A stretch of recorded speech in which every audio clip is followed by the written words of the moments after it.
नमस्कार दोस्त, स्वागत है आपके यूट्यूब चैनल आर्या जी की में। मैं हूं जीत सिंह। देखिए, अभी हम लोगों का मध्यकालीन भारत चल रहा है और बहुत ही अच्छा सेशन चल रहा है।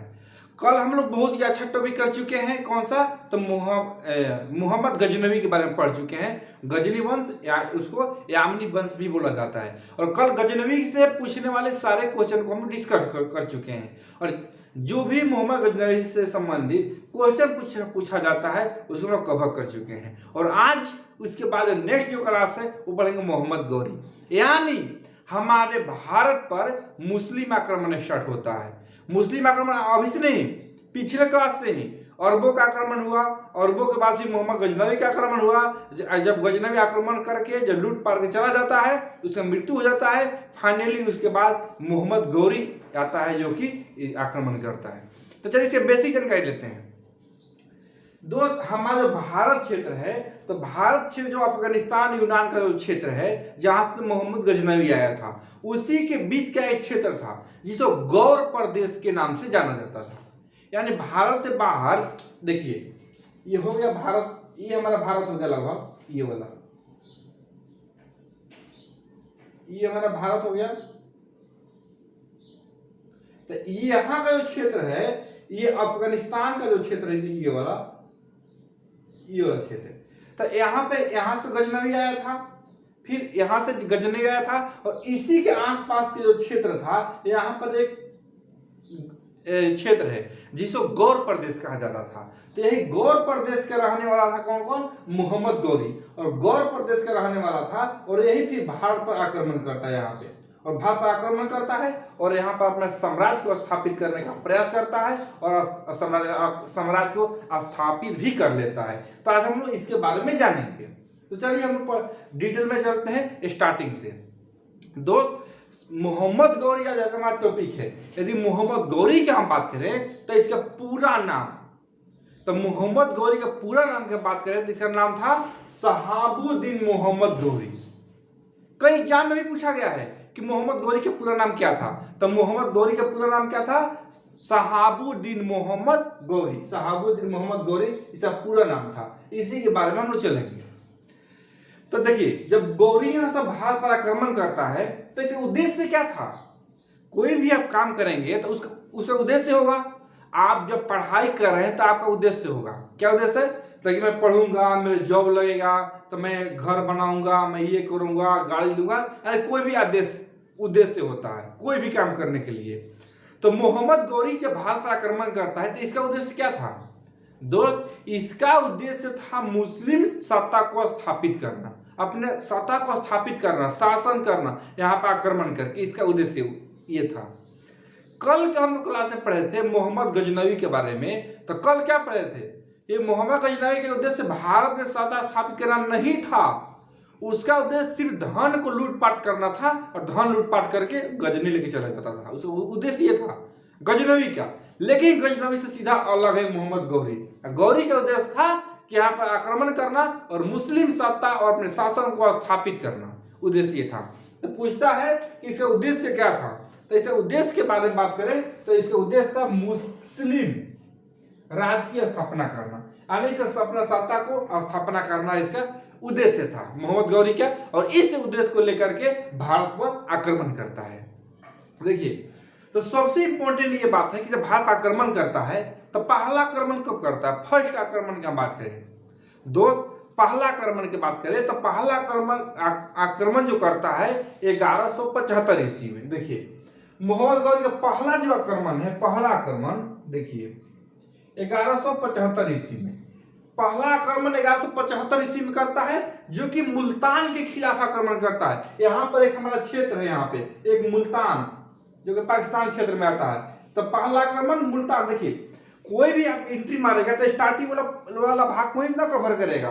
तो पहला आक्रमण करता है कहाँ? मुल्तान पर, जो कि यहाँ क्षेत्र में लगभग स्थित है। तब इसने पहला आक्रमण कहाँ किया? मुल्तान पर। यानी मोहम्मद गौरी का पहला आक्रमण कहाँ था? मुल्तान के ऊपर आक्रमण किया था। और आक्रमण किया था कब? 1175 ईस्वी में। 1175 ईस्वी में पहला आक्रमण मुल्तान पर किया और वहां जीत जाता है। वहां मतलब जीत जाता है, आक्रमण करता है, जीत जाता है, वहां का क्षेत्र है अपने कब्जे में ले लेता है।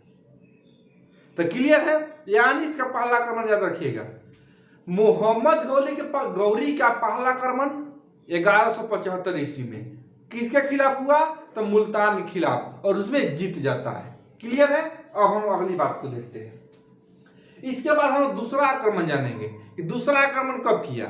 तो देखिए, जैसे तो कहा जाता है ना, हम लोग कहावत लोग बोला जाता है कि धन का बढ़ा हुआ अच्छा बात है, लेकिन मन का बढ़ा हुआ अच्छा नहीं होना चाहिए। और जब तो मोहम्मद गौरी का वही हुआ, पहला जब जीत गया मुल्तान पर तो इसका मन बढ़ गया, अब मन बढ़ गया, फिर 2-3 साल के बाद फिर आक्रमण करता है 1178 ईस्वी में। यानी मोहम्मद गौरी का दूसरा जो आक्रमण है, ये दूसरा आक्रमण ये 1178 ईस्वी में होता है। यानी मोहम्मद गौरी का दूसरा आक्रमण 1178 ईस्वी में करता है। कहाँ करता है? तो गुजरात के क्षेत्र पर करता है, मुल्तान के क्षेत्र पर कर ही लिया था। उसके बाद जो नजदीकी था गुजरात था, तो मुल्तान के बाद दूसरा आक्रमण गुजरात के क्षेत्र पर करता है। कब? 1178 ईस्वी में। देखिए, गौरी का दूसरा आक्रमण 1178 ईस्वी में कहां करता है? तो गुजरात के क्षेत्र पर आक्रमण करता है।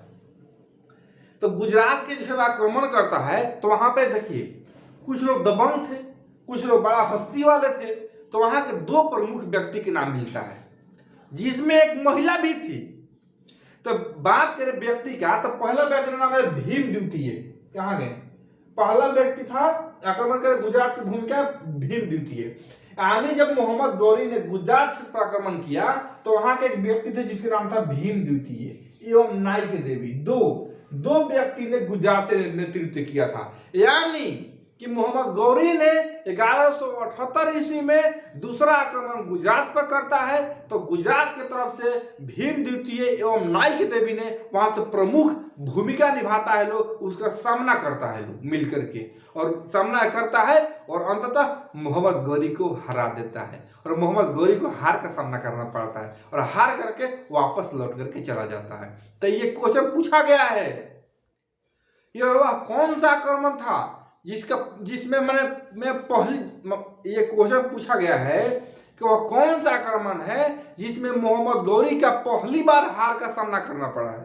तो आक्रमण है गुजरात क्षेत्र पर आक्रमण 1178 ईस्वी में, जो एक गुजरात के नाम से भीम द्वितीय एवं नाइक देवी ने भूमिका निभाई, जिसमें मोहम्मद गौरी को हार का सामना करना पड़ता है। क्लियर है। अब देखिए, हार जाता है दोस्त। इसके बाद नेक्स्ट जो पॉइंट आता है वो आता है तराइन का प्रथम युद्ध। देखिए, आज हमारा टॉपिक चल रहा है मोहम्मद गौरी, यानी सिर्फ गौरी से रिलेटेड ही आपको हम क्वेश्चन बताएंगे। लेकिन ये गौरी से रिलेटेड है तराइन का युद्ध, तो सिर्फ आपको युद्ध बताएंगे। अब तराइन का युद्ध कैसे हुआ, पूरी जानकारी हम आपको चौहान वंश में बताएंगे, क्योंकि ये गौरी का ये जो टॉपिक है गौरी से समझ बता दे रहा हूं। इसका विश्लेषण करूंगा जो नेक्स्ट क्लास लूंगा चौहान वंश में, तो सिर्फ इसमें सिर्फ युद्ध बताता हूं और जहां से क्वेश्चन निकल करके आता है। तो नेक्स्ट पॉइंट करते हैं कि दोस्त बात है 1191 ईस्वी में। 1191 ईस्वी की बात है, जो कि तराइन का मैदान में एक युद्ध हुआ था, इसी के नाम से तराइन का युद्ध कहा जाता है, जो कि हरियाणा के क्षेत्र में पड़ता है। तो इसने तराइन का प्रथम युद्ध किया। किसने? मोहम्मद गौरी ने। मोहम्मद गौरी ने तराइन का प्रथम युद्ध किया। कब किया? 1191 ईस्वी में। किसके साथ किया भाई? तो ये पृथ्वीराज चौहान के साथ किया, जो कि चौहान वंश का रहने वाले पृथ्वीराज चौहान थे, जो कि अजमेर में शासन करते थे। राजस्थान की अजमेर क्षेत्र का ये शासक थे। तो अजमेर, तो उनके खिलाफ आक्रमण किया, युद्ध हुआ मोहम्मद गौरी को। तो यही पूछा जाता है कि तराइन का प्रथम युद्ध कब हुआ? तो 1191 ईस्वी में। किसके खिलाफ? तो मोहम्मद गौरी एवं पृथ्वीराज चौहान के बीच युद्ध होता है, और इस युद्ध में मोहम्मद गौरी को हार का सामना करना पड़ता है और हार करके चला जाता है। दोस्त, यह है 1191 ईस्वी के बाद, जो कि चौहान वंश के रहने वाले पृथ्वीराज चौहान ने मोहम्मद गौरी को हरा देते हैं और पृथ्वीराज चौहान को जीत जाते हैं। पृथ्वीराज चौहान यहां से जीत जाते हैं। अब बताइए, समझिएगा ध्यान से, तराइन का पहला युद्ध किसके बीच हुआ? तो मोहम्मद गौरी और पृथ्वीराज चौहान के बीच। इस युद्ध में मोहम्मद गौरी को हार हो जाता है, पृथ्वीराज चौहान जीत जाते हैं। तो जीतने के बाद जब मोहम्मद गौरी हार जाता है तो हार के वापस चला जाता है, तो वापस अपने गौर क्षेत्र में नहीं जाता है, वो सीमा क्षेत्र में रह करके और उनके खिलाफ एक षड्यंत्र रचना है और विशाल सेना का तैयारी करता है फिर से युद्ध करने के लिए, और दोबारा फिर से युद्ध होता है। और कहाँ होता है भाई? तो उसी मैदान में, जिस मैदान में मोहम्मद गौरी को हार का सामना करना पड़ता है, उसी मैदान में फिर से दूसरा युद्ध होता है 1 साल के बाद, जस्ट 1 साल के बाद 1192 ईस्वी में, यानी तराइन का द्वितीय युद्ध होता है। कब? 1192 में। पहला 91, दूसरा 92, 1 से 91, 2 से 92, यानी तराइन का प्रथम युद्ध 1191 में, फिर इसके बाद तराइन का द्वितीय युद्ध होता है किसमें? 1192 ईस्वी में। किसके खिलाफ होता है भाई? तो सेम मोहम्मद गौरी एवं पृथ्वीराज चौहान के बीच ये युद्ध होता है फिर, यानी पहला युद्ध भी सेम है, तराइन का पहला युद्ध भी मोहम्मद गौरी और पृथ्वीराज चौहान के बीच, जिसमें मोहम्मद गौरी हार जाता है। दूसरा युद्ध होता है फिर मोहम्मद गौरी और पृथ्वीराज चौहान के बीच। तो इस युद्ध में दोस्त होता क्या है कि ये युद्ध कंटिन्यू नहीं चलता था, आज चला फिर कल बंद, कल चला फिर बंद, ऐसे होता था। तो देखिए पृथ्वीराज चौहान तो ऑलरेडी बहुत शक्तिशाली थे, बहुत सारी इनके पास सेना था, बहुत बड़ा साम्राज्य था, उतना साम्राज्य था जितना कि गौरी के साम्राज्य और सेना नहीं था। फिर क्या होता है कि कंटिन्यू युद्ध नहीं चलता था, बीच बीच में रुक के चलता था। तो इसी बीच में जब दोनों लोग तराइन के मैदान में थे, मोहम्मद गौरी का सेना उस तरफ था, देखिए तराइन का ये मैदान हो गया ये, तो मोहम्मद गौरी का सेना इस तरफ है और पृथ्वीराज चौहान का सेना इस तरफ का है। तो इस दोनों में ऐसे टक्कर चलता था, लड़ाई चलता था, कंटिन्यू चलता नहीं था। तो अब देखिए पृथ्वीराज चौहान के पास वास्तविक में विशाल सेना था, तो इसने क्या किया पृथ्वीराज चौहान कि लोग लड़ने के बाद कंटिन्यू चलता नहीं था, ये लोग इसका सेना था और पृथ्वीराज चौहान विश्राम कर रहा था, विश्राम कर रहा था। तो मौका देख करके मोहम्मद गजनवी ने, कुछ इतिहासकार को यह लिखना है कि 4 बजे भोर में आक्रमण कर देता है मोहम्मद गौरी। यानी यहां से गौरी जो है, गौरी मोहम्मद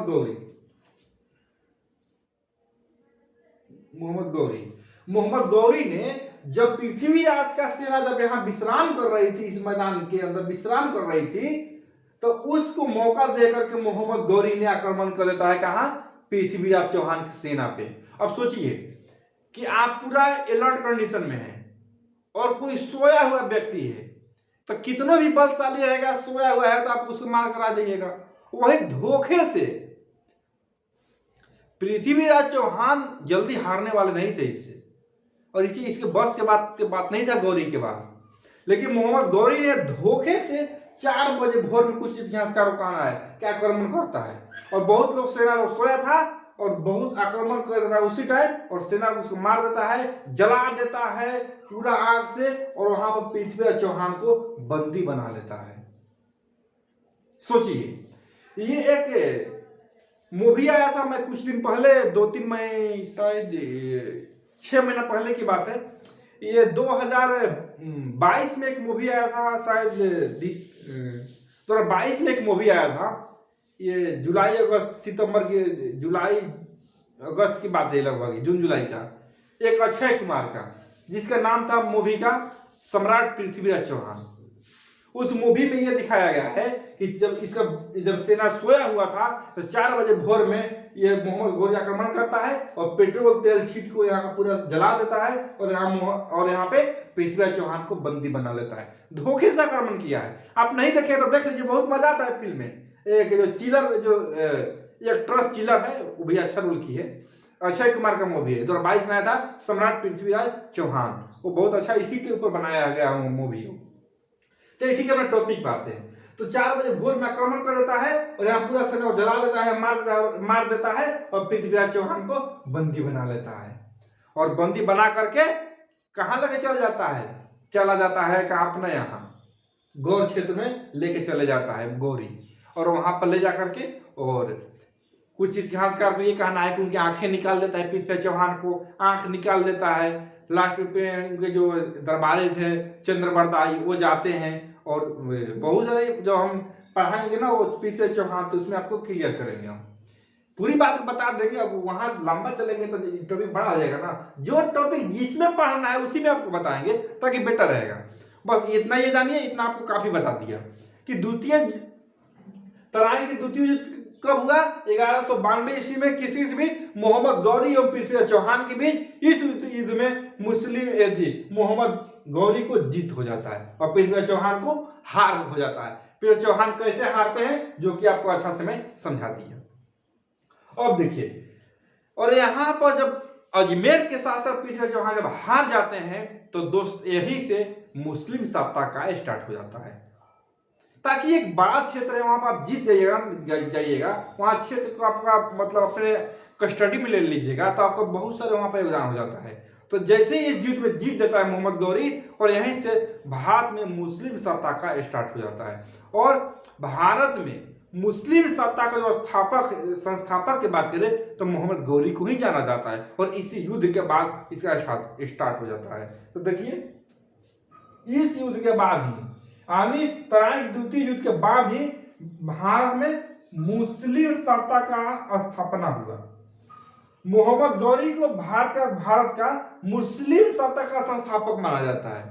मोहम्मद गौरी को भारत के जो मुस्लिम सत्ता है इसके संस्थापक किसको, मोहम्मद गौरी को जाना जाता है। इस द्वितीय युद्ध लड़ा तो जब चौहान वंश पढ़ाएंगे ना इतना मजा आएगा मत कहिए, पूरी ऐसा स्टोरी है गजब, मजा आता है दोस्त पढ़ने में। लोग बोलते हैं इतिहास याद नहीं होता है, बहुत हार्ड है, टफ है, कुछ नहीं है दोस्त, आपका भ्रम है। आप दिल से लीजिएगा ना, इंटरेस्ट से लीजिएगा तो कोई बड़ी बात नहीं है। और मेरा जितना भी क्लास लिया हूं ना एक कहानी के माध्यम से आपको बताया हूं, और एक भी क्वेश्चन एग्जाम में छूट जाए हो ही नहीं सकता है। आप इतना अच्छा से पढ़ रहे हैं ना इस गौरी को, मोहम्मद गौरी जो कला चल रही है, इससे बाहर आएगा क्वेश्चन आपको लगता है? अब वीडियो में बने रहिए ना, देखिए क्या क्या घटना होता है। देखिए इसके बाद दोस्त क्या हुआ कि यहां तक हो गया। इसके बाद एक आता है सन 1994 जिसमें मोहम्मद गौरी ने एक युद्ध करता है जिसको चंदावर का युद्ध के नाम से जाना जाता है। यानी चंदावर का युद्ध कब हुआ, 1194 ईस्वी में चंदावर का युद्ध होता है 1194 ईस्वी में। किसके से बीच, तो गौरी एवं जयचंद के बीच। जयचंद कौन था, तो ये कन्नौज क्षेत्र का राजा थे जो कि पृथ्वीराज चौहान का मौसेरा भाई ही थे ये, ठीक है। और जो तराइन के जो द्वितीय युद्ध का जो कारण है ना, ये तराइन के द्वितीय युद्ध का जो कारण है ये जयचंद, इसका मेन जो विलेन है, मेन जो विलेन है जयचंद ही है। इसी की वजह से द्वितीय युद्ध हुआ, और जयचंद का ही देन है कि पृथ्वीराज चौहान हार गया है। यानी पृथ्वीराज चौहान को हारने का कारण खुद इसका मौसेरा भाई जयचंद है, इसी के कारण तराइन के द्वितीय युद्ध में हारा है, नहीं तो पृथ्वीराज चौहान नहीं हारता। कैसे, तो आपको पृथ्वीराज चौहान जब पढ़ाएंगे तो आपको बताएंगे क्लियर। चलिए चंदावर का युद्ध, चंदावर युद्ध कब हुआ, 1194 ईस्वी में। किसके बीच, तो पृथ्वीराज चौहान और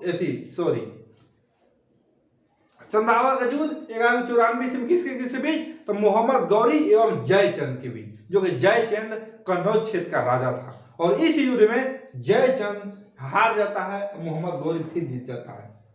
लगातार यहां भी जीता मोहम्मद गौरी, यहां भी जीत गया, जयचंद से भी जीत गया। कैसे जीता मैं आपको बता दूंगा क्लियर। तो बताइए चंदावर का युद्ध कब हुआ, 1194 ईस्वी में। किसके बीच, तो मोहम्मद गौरी एवं जयचंद के बीच। जयचंद कन्नौज क्षेत्र का उस टाइम राजा था, क्लियर है। अब देखिए जैसा ही जब विजयी हो जाता है कौन, मोहम्मद गौरी, तो कन्नौज विजय के बाद मोहम्मद गौरी ने सिक्का चलाता है। यानी कन्नौज कहीं था, जयचंद कहां का था, कन्नौज के था, वहां पे कन्नौज क्षेत्र को जीत जाता है। तो जीतने के उपलक्ष्य में मोहम्मद गौरी ने सिक्का चलाता है। उस सिक्का पर देवी लक्ष्मी की आकृति बनी होती है। आज जो सिक्का होता है तो देवी लक्ष्मी की आकृति बनी हुई रहती है, और दूसरी तरफ अरबी भाषा में कमला लिखा हुआ रहता था। दूसरी तरफ का अरबी भाषा में कमला लिखा हुआ रहता था। गजब। यानी कि मोहम्मद गौरी द्वारा चंदावर का युद्ध में जयचंद्र को हराने के बाद उसके बाद एक सिक्का चलाया। उस सिक्का के एक तरफ में देवी लक्ष्मी की आकृति बनी हुई थी और दूसरी तरफ में और भाषा में कमला लिखा हुआ था। क्वेश्चन पूछा है कि मोहम्मद गौरी ने कन्नौज विजय के बाद कौन जो सिक्का चला गया उस पर किसकी आकृति बनी हुई थी? तो किसका? देवी लक्ष्मी का। क्लियर है? अब आगे चलिए दोस्त, जब आक्रमण कर दिया वहां पे सब सत्ता आसानी से चल रहा था, उसके बाद ये अपना सत्ता को छोड़ करके अपना यहाँ गौरी जाता भी था, यानी भारत में शासन करता था, अपने यहाँ भी जाता था घूमने के लिए, ये आते जाते रहता था। इसके बाद क्या हुआ कि जब अपने यहाँ गया था, अपने गौर क्षेत्र में गया था गौरी, वापस जब आता है फाइनली, बीच में हमेशा आते जाता रहता था गौरी। मोहम्मद गौरी ने 1205 ईस्वी में भारत आता है के बाद, यानी मोहम्मद गौरी जो अंतिम जो भारत यात्रा था वो 1205 ईस्वी में था। यानी मोहम्मद गौरी ने भारत में अंतिम बार 1205 ईस्वी में आता है और आया, और भारत जब 5 ईस्वी में आया तो देखिए दोस्त, कुछ इतिहासकार को ये कहना है कि जब आ रहा था ना तो बीच में कुछ जैसे कि क्या खरोष्टी जाति का कुछ लोग थे इस टाइम खरोष्टी जाति का, जो कि कुछ लोग ताकि मोहम्मद गौरी ने उसको परेशान किया था। तो परेशान किया था तो जैसे वहां जब आकर के जब जा रहा था तो अपना जीता हुआ जब जा रहा था तो जाने के क्रम में 15 मार्च 1206 ईस्वी में इसका हत्या हो जाता है। यानी भारत गौरी अंतिम बार भारत में 1205 ईस्वी में आया, आकर के जब वापस लौट रहा था तो 15 मार्च 1206 ईस्वी में हत्या हो जाता है। वापस जाने के क्रम में कुछ बीच में इसको लोगों ने पकड़ करके घेर करके मार देता है, इसकी हत्या हो जाता है। किसका? मोहम्मद गौरी का। देखिए इसके बाद क्या होता है कि जब इसका हत्या हो जाता है तो जब वापस जब लौट रहा था, जा रहा था, तो जितना भी अपना जीता हुआ क्षेत्र था इसका, वो पूरा जीता हुआ क्षेत्र इसका एक दास था, या ऐसे गुलाम भी कह सकते हैं, यानी मोहम्मद गौरी का दास या गुलाम कह सकते हैं, जिसका नाम था कुतुबुद्दीन ऐबक। तो जब जीत करके जा रहा था तो इसका दास या गुलाम कहिए कुतुबुद्दीन ऐबक था, वो पूरा क्षेत्र अपना कुतुबुद्दीन ऐबक को सौंप करके चला जाता है। ये देखिए, यानी मोहम्मद गौरी ने वापस जाने के समय अपना जीता हुआ क्षेत्र गुलाम में अदास किसका? गुलाम में अदास कौन था? कुतुबुद्दीन ऐबक। देखिए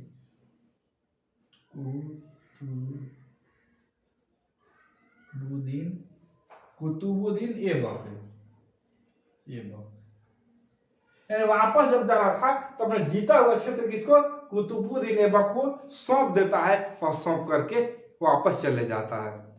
वापस चले जाता है तो यहाँ से जब पूरा जो क्षेत्र है तो कुतुबुद्दीन ऐबक के हाथ में आ जाता है, और कुतुबुद्दीन ऐबक ने इसको जाने के बाद एक नई वंश का नींव रखता है, और उस वंश का नाम पता है क्या है? गुलाम वंश। क्यों भाई गुलाम वंश रखा? तो कुतुबुद्दीन ऐबक ने गुलाम था इसका, किसका? मोहम्मद गौरी का। तो गौरी गुलाम था कौन? कुतुबुद्दीन ऐबक, इसीलिए अपना वंश का नाम गुलाम वंश रखा था। तो कुतुबुद्दीन ऐबक ने किसका स्थापना किया? आगे चल के बताएंगे गुलाम वंश के बारे में। दोस्त एक बात और है, इसका एक सेनापति था जिसका नाम था क्या? बख्तियार खिलजी। यानी मोहम्मद गौरी का एक सेनापति था जिसका नाम था बख्तियार खिलजी। बख्तियार खिलजी ने जब शासन चल रहा था उसी टाइम बंगाल एवं बिहार के क्षेत्र पर भी विजयी पाया था, और इसने इतना ही नहीं, नालंदा एवं विक्रमशिला जो विश्वविद्यालय था उसको ध्वस्त भी किया था। कौन? बख्तियार खिलजी ने। तो इस बात को जगह नहीं है, नोट कीजिएगा, मैं बता रहा हूं। इसके बाद इसके गौरी का एक सेनापति था जिसका नाम था बख्तियार खिलजी। बख्तियार खिलजी ने बंगाल तथा बिहार पर भी विजय प्राप्त किया, और इसके बाद उसने जितना भी विक्रमशिला विश्वविद्यालय, नालंदा विश्वविद्यालय था उसको तोड़वा दिया, ध्वस्त कर दिया। या कौन? बख्तियार खिलजी ने। तो इस बात भी आता है कि नालंदा विश्वविद्यालय को किसने ध्वस्त किया? कौन? बख्तियार खिलजी ने, जो कि इसी का सेनापति था। दोस्त ये हमारा यहाँ टॉपिक कवर हो गया। और मोहम्मद गौरी से पूछने वाला क्वेश्चन से बाहर आपको नहीं पूछेगा, चाहे पीटी दीजिए चाहे मेंस दीजिए।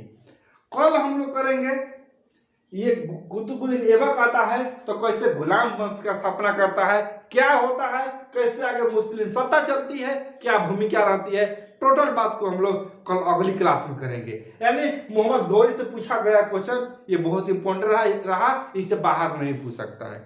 तो आप लोग ध्यान देकर पढ़िएगा, इसको स्क्रीनशॉट लीजिए, स्क्रीनशॉट ले लीजिए, पहले मैं बता रहा हूँ। इसके बाद ये वीडियो अच्छा लगा तो चैनल को सब्सक्राइब कीजिए, दोस्तों में शेयर कीजिए ताकि सभी लोग पढ़े। और कोई भी डाउट है ना इस टॉपिक से तो कमेंट कीजिएगा, कमेंट में बिल्कुल जवाब दिया जाएगा। ठीक है दोस्त, मिलते हैं कल हम अगली वीडियो में, अगली क्लास में। तब तक जय हिंद।